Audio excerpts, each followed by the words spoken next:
Hello my dear student, welcome back to my YouTube channel Subhash study centre.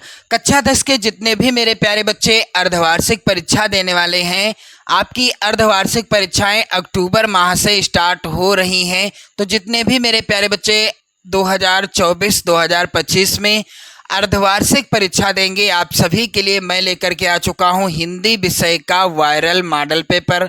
मेरे प्यारे बच्चों, यही पेपर आएगा आपकी अर्धवार्षिक परीक्षा में और इसी तरह का पेपर आएगा। तो आप लोग इस मॉडल पेपर के सभी प्रश्नों को तैयार कर लेना।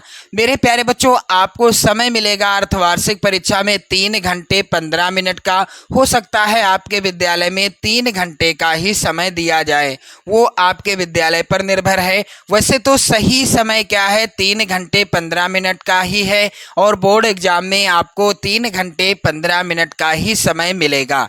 पेपर का पूर्णांक रहेगा मेरे प्यारे बच्चों 70 अंकों का। यहाँ पर आप लोग देख पा रहे होंगे निर्देश दिए गए हैं। पहला है, प्रारंभ के 15 मिनट आपको मिलेंगे पेपर पढ़ने के लिए और पेपर होगा 2 खंडों में विभाजित, खंड आ और खंड बा में। मेरे प्यारे बच्चों, प्रश्न पत्र के खंड आ में बहुविकल्पी प्रश्न हैं, जिसमें सही विकल्प का चयन करके OMR सीट पर नीले अथवा काले बाल पॉइंट पेन से सही विकल्प वाले गोले को पूर्ण रूप से काला करना है। खंड आ में बहुविकल्पी प्रश्न है तो प्रत्येक प्रश्न के लिए 1 अंक निर्धारित हैं। खंड बा में 50 अंक के वर्णनात्मक प्रश्न दिए गए हैं। खंड बा में 50 अंक के वर्णनात्मक प्रश्न हैं। तो मेरे प्यारे बच्चों, चलिए देखते हैं किस तरह के प्रश्न आएंगे आपकी अर्धवार्षिक और बोर्ड परीक्षा में भी। आप इस मॉडल पेपर को जरूर तैयार कर लेना। मेरे प्यारे बच्चों, प्रश्न यहाँ पर जो है, पहला प्रश्न है, सबसे इम्पोर्टेंट प्रश्न है, इन्हें आप लोग रट लीजिएगा। कह रहा है कि चिंतामणि निबंध संग्रह है, तो चिंतामणि निबंध संग्रह के लेखक कौन है? यहाँ पर राइट आंसर क्या हो जाएगा मेरे प्यारे बच्चों? आचार्य रामचंद्र शुक्ल। डी वाला ऑप्शन सही होगा। आचार्य रामचंद्र शुक्ल की रचना है चिंतामणि। एक प्रश्न और आ सकता है कि चिंतामणि किस विधा की रचना है? तो यह मेरे प्यारे बच्चों निबंध विधा पर आधारित रचना है। चलिए दूसरा प्रश्न है, आकाशद्वीप और प्रतिध्वनि किस विधा की रचना है? तो आकाशद्वीप और प्रतिध्वनि मेरे प्यारे बच्चों बी वाला ऑप्शन सही होगा। कहानी विधा पर आधारित रचनाएं हैं और दोनों ही कहानियों के लेखक कौन हैं? जयशंकर प्रसाद जी। लेखक कौन हैं? जयशंकर प्रसाद जी हैं। आप लोग ध्यान दें, इन सभी प्रश्नों को रट लीजिएगा। चलिए मेरे प्यारे बच्चों, अगला प्रश्न है, ठूठा आम किसकी रचना है? तो ठूठा आम मेरे प्यारे बच्चों भगवत शरण उपाध्याय जी की रचना है। यहाँ पर डी वाला ऑप्शन सही हो जाएगा। और यह किस विधा पर आधारित रचना है? यदि प्रश्न आ जाए कि ठूठा आम किस विधा की रचना है, तो यह निबंध विधा पर आधारित रचना है। चलिए मेरे प्यारे बच्चों, अगला प्रश्न है यहाँ पर, अपनी खबर किस विधा की रचना है? तो मेरे प्यारे बच्चों, अपनी खबर किस विधा की रचना है? यहाँ पर राइट आंसर हो जाएगा अपनी खबर। डी वाला ऑप्शन सही होगा। आत्मकथा विधा पर आधारित रचना है। और यह है रचना किसकी, यानी अपनी खबर के लेखक कौन है? पांडेय बेचन शर्मा उग्र। पांडे बेचन शर्मा उग्र जी हैं अपनी खबर के लेखक। मेरे प्यारे बच्चों, यहाँ पर आप सभी लोग ध्यान दीजिएगा। प्रश्न है अगला, निम्नलिखित में कौन प्रसिद्ध यात्रा साहित्यकार हैं? तो दिए गए विकल्पों में से कौन है जो प्रसिद्ध यात्रा साहित्यकार हैं? यहाँ पर सी वाला ऑप्शन सही हो जाएगा।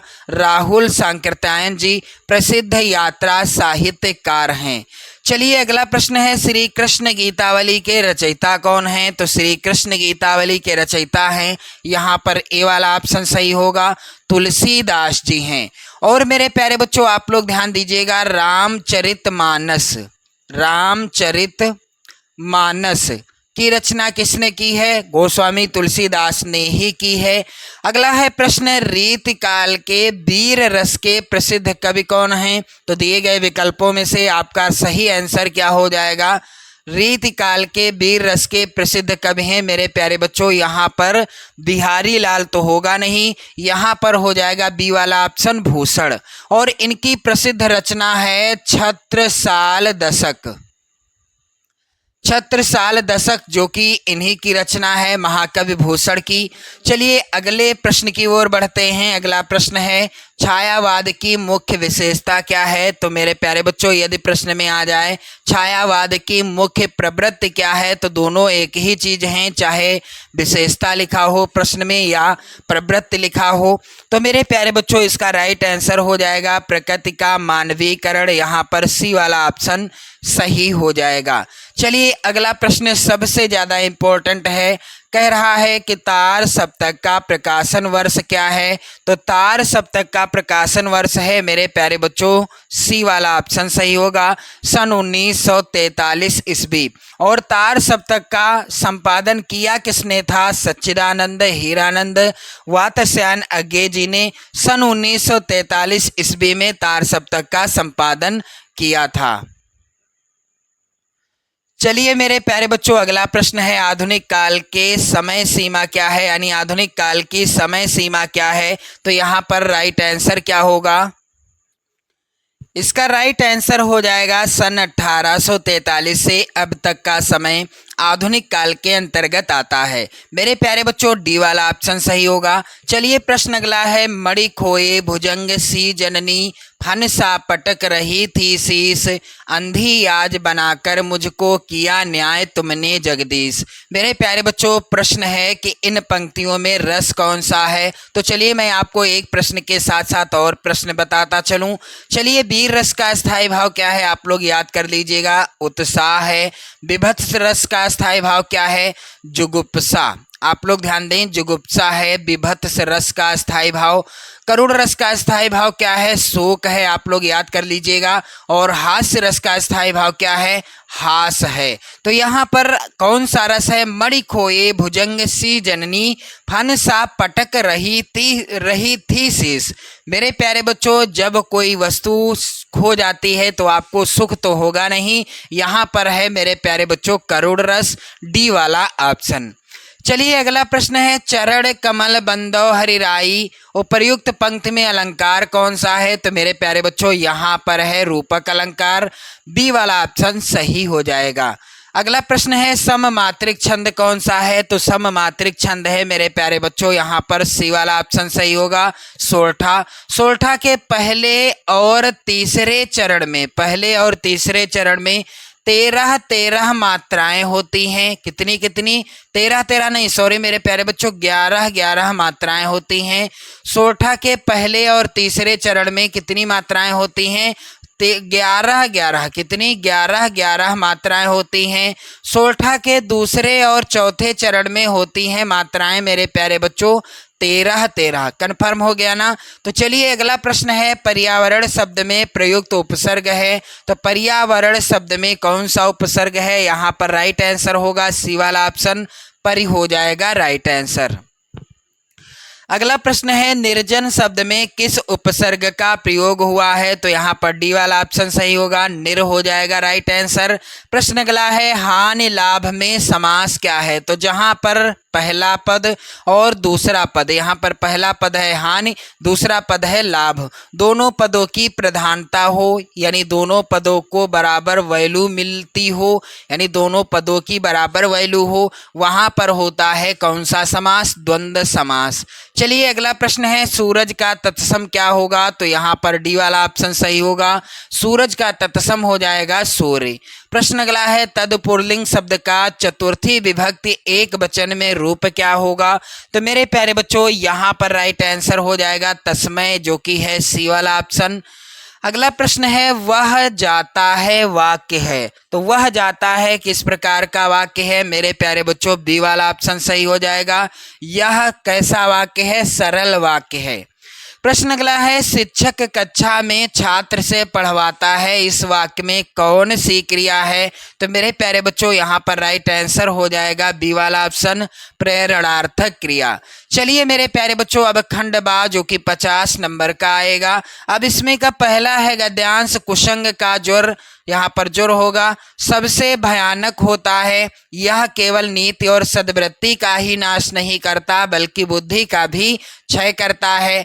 किसी युवा पुरुष की संगति यदि बुरी होगी तो वह उसके पैरों में बंधी चक्की के समान होगी। जो उसे दिन दिन अवनति के गड्ढे में गिराती जाएगी, और यदि अच्छी होगी तो सहारा देने वाली बाहु के समान होगी, जो उसे निरंतर उन्नति की ओर उठाती जाएगी। पहला प्रश्न है गद्यांश का, उपर्युक्त गद्यांश का संदर्भ लिखिए। तो मेरे प्यारे बच्चों, यह गद्यांश लिया गया है मित्रता पाठ से, और इस पाठ के लेखक कौन हैं?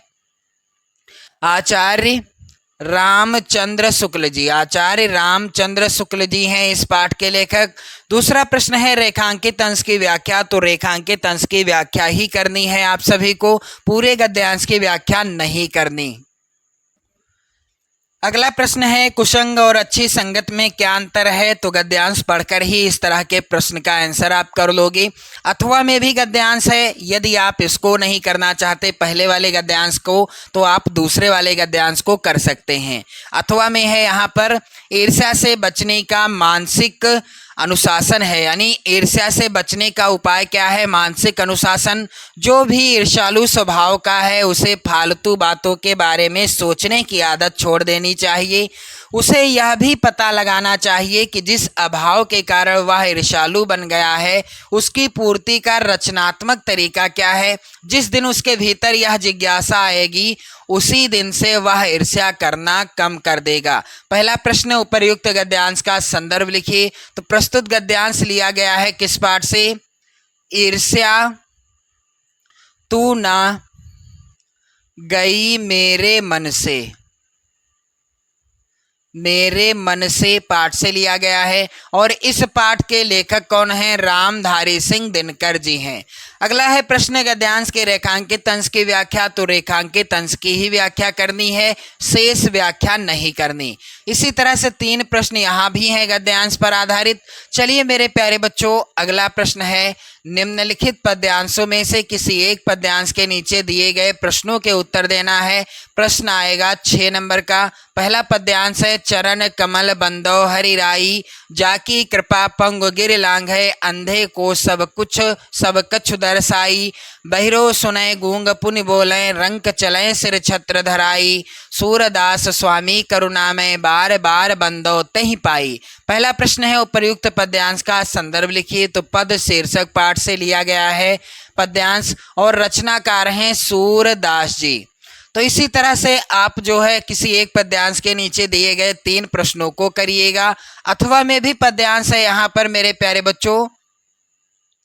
नभ में गर्भित झुकता न शीस, पर अंक लिए हैं दीन छार, मन गल जाता नत विश्व देख, तन सह लेता है कुलिस भार, कितने मृदु कितने कठिन प्राण। मेरे प्यारे बच्चों, पहला प्रश्न यहाँ पर भी है संदर्भ पर आधारित। तो यह जो कविता है मेरे प्यारे बच्चों लिया गया है हिमालय से शीर्षक कविता से, और रचनाकार हैं महादेवी वर्मा जी। रचनाकार कौन हैं? महादेवी वर्मा जी हैं। इस यहाँ पर आप सभी लोग ध्यान देंगे, यहाँ पर जो कविता है इसके। चलिए अगला प्रश्न है दिए गए संस्कृत गद्यांशों में से किसी एक का संदर्भ सहित हिंदी में अनुवाद करना होगा। 5 नंबर का प्रश्न आएगा। तो पहला यहाँ पर गद्यांश है ऐसा नगरी भारतीय संस्कृते संस्कृत भाषायाश्च केंद्र स्थलम अस्ति, वाराणसी शीर्षक पाठ से लिया गया है प्रस्तुत गद्यांश। अथवा में है यहाँ पर नागरिका बहुकालम यावत अचिंतयत, परम पहेलिकाया उत्तरम दातुम समर्था ना अभवत। तो यह भी लिया गया है किस पाठ से? प्रबुद्धो ग्रामीणा शीर्षक पाठ से। मेरे प्यारे बच्चों, प्रबुद्धो ग्रामीणा शीर्षक पाठ से लिया गया है यह पाठ, यानी यह जो गद्यांश है। चलिए यहाँ पर आगे आप देखेंगे अगला प्रश्न है दिए गए संस्कृत पद्यांश में से किसी एक का संदर्भ सहित हिंदी में अनुवाद करना होगा। पहला है यहाँ पर संस्कृत का पद्यांश बंधनम मरणम वापि जयो वापि पराजय, उभय यत्र समो वीरा, वीर भावो ही वीरता। मेरे प्यारे बच्चों, यह लिया गया है किस पाठ से? यह पद्यांश लिया गया है मेरे प्यारे बच्चों वीरा वीरेण पूजते, वीरा वीरेण पूजते शीर्षक पाठ से लिया गया है। अथवा में मेरे प्यारे बच्चों एक और पद्यांश है सर्वे भवन्तु सुखिनः सर्वे सन्तु निरामयाः, सर्वे भद्राणि पश्यन्तु माँ कश्चित् दुख भाग भवेत्। मेरे प्यारे बच्चों, यह लिया गया है भारतीय संस्कृति शीर्षक पाठ से। चलिए मेरे प्यारे बच्चों आगे बढ़ते हैं। तो अगला प्रश्न है, अपने पठित खंड काव्य के आधार पर निम्नलिखित प्रश्नों में से किसी एक का उत्तर दीजिए। मेरे प्यारे बच्चों ये प्रश्न आएगा कितने नंबर का, आप लोग ध्यान दीजिएगा, 3 नंबर का प्रश्न आएगा। जो भी खंड काव्य आपके जिले के लिए निर्धारित है आप उसी खंड काव्य के किसी एक प्रश्न का उत्तर करिएगा। यहाँ पर प्रत्येक खंड काव्य से एक एक प्रश्न नहीं, 2-2 प्रश्न आए हुए हैं।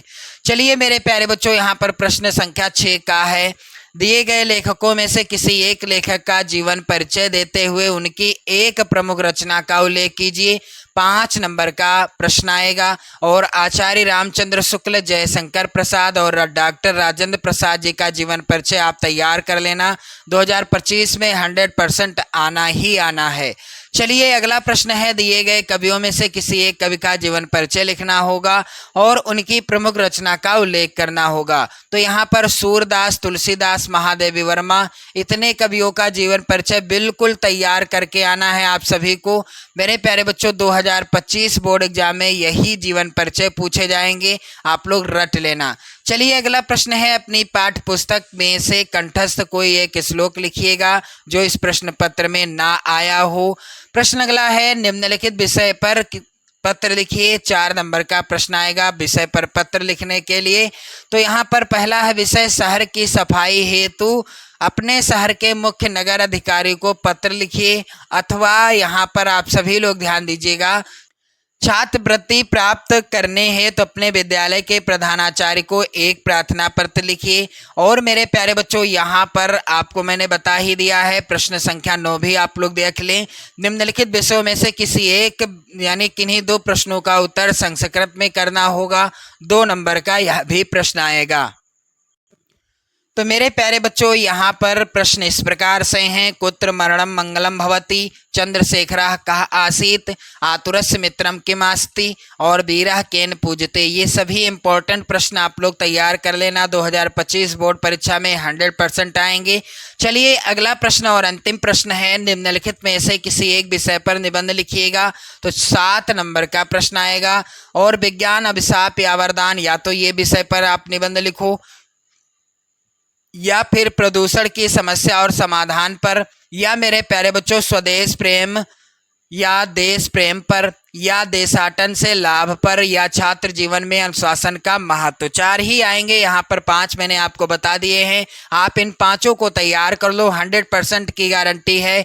2025 बोर्ड एग्जाम में एक भी ऐसा निबंध नहीं होगा जो यहाँ से ना पूछा गया हो, कोई ना कोई निबंध जरूर पूछा गया होगा, आप लोग जाकर देख सकते हैं। तो मेरे प्यारे बच्चों आप सभी लोग ध्यान दीजिएगा, इन सभी निबंधों को तैयार कर लेना है। 2025 बोर्ड एग्जाम की धुआंधार तैयारी करना है और अर्धवार्षिक परीक्षा की भी धुआंधार तैयारी करना है। तो मेरे प्यारे बच्चों शेयर कर दो, एक बार इस वीडियो को लाइक कर दो। जय हिंद।